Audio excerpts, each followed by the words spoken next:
What is going on, everybody? Welcome back to this episode of Homeboat Workshop. Today we're going to build this cool lighted sign for a local business. I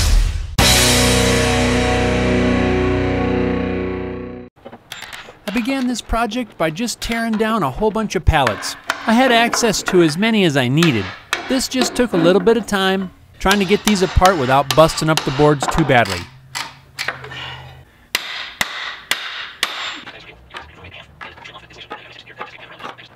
So now I've got all the pieces back here in the shop. Now I gotta pull all these nails. I think it's a great idea to have some sort of magnetic parts tray on hand, especially for tasks like these. You can just throw the nails in there. You don't have to worry about them flying around the shop.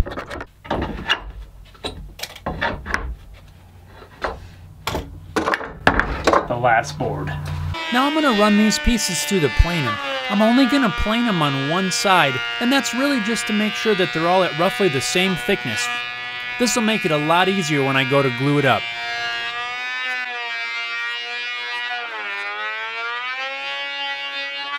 Now I'll clean up the edges of each board using a hand plane. I'm not gluing them on the edge, but I want them to fit together a little bit tighter. See, I use hand tools once in a while. So part of the reason that I'm using a hand plane for this process is if I've missed a nail or a staple in this wood, it's a lot easier to fix this blade than it is to replace the blades in my joiner.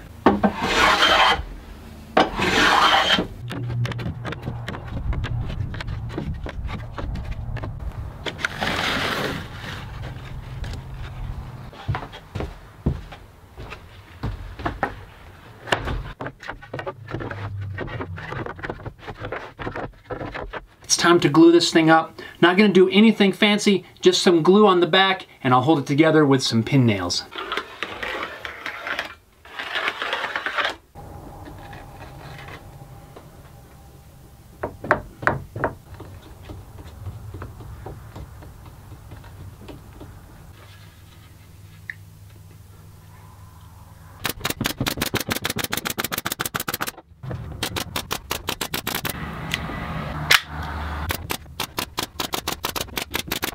Now we're going to throw it back old school.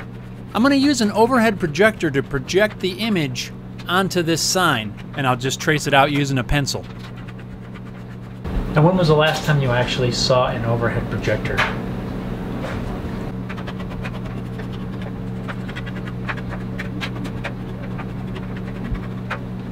That actually worked pretty well. I'm pretty happy. Let's go cut it out.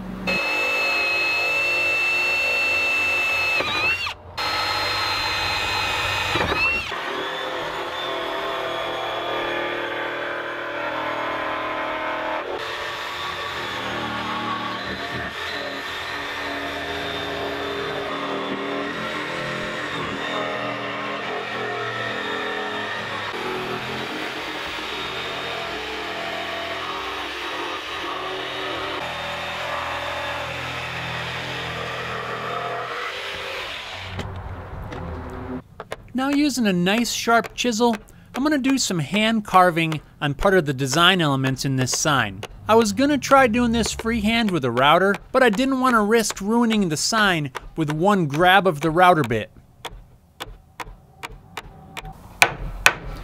There's something about this is kind of fun. I was really nervous about this. Once I've done all the lines on one side, I'm just going to flip this over, do all the other lines so they end up with some kind of a V.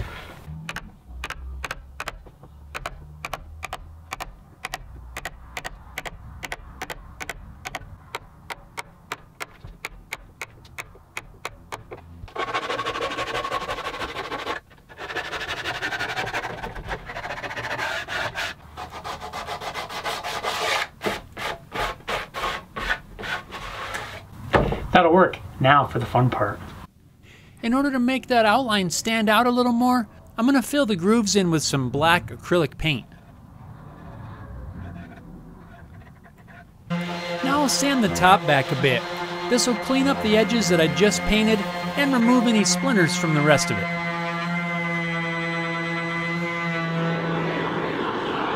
Now using a torch, I'll match the shading in the customer's logo by burning some areas darker than others.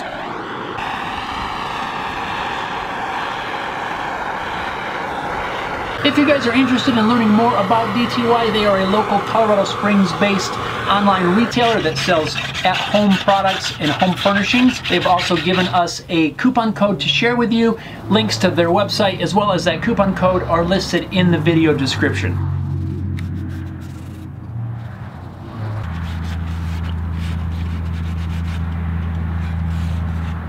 Now that the stain is dry, it's kind of blended in some of the shading that I did with the torch. So in order to bring that shading back, I'm going to sand a little bit of this stain back.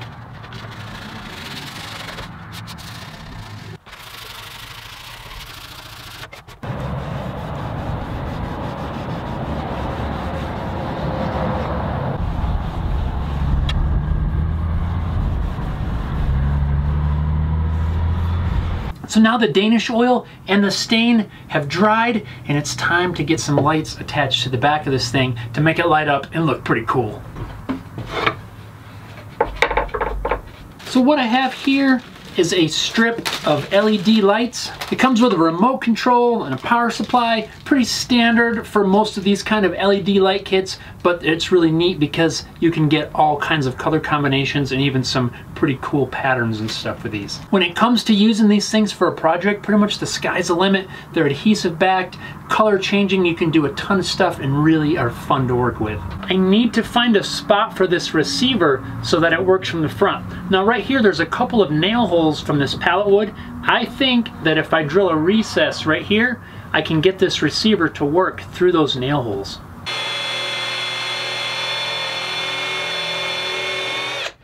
So I've added a couple of blocks which I'll use to help secure the lights as I start feeding them around.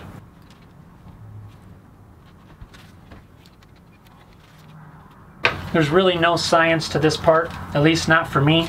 I'm just trying to get as much of the lights in there as I can.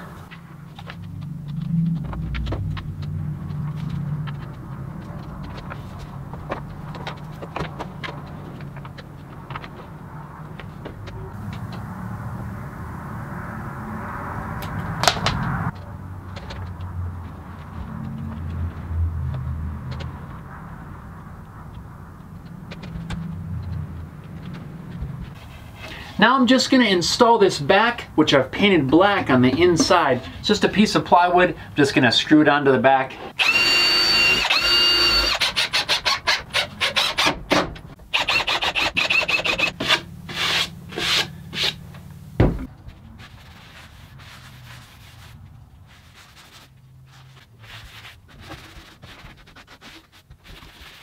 And with the sign complete, let's test it out. You'll notice right away I painted the inside white instead of the black. It does make it show up a lot better. If you guys enjoyed this video, please make sure you're subscribed to my channel. I post a new video every single week. Don't forget to check the video description for links to my website as well as all of my social media accounts.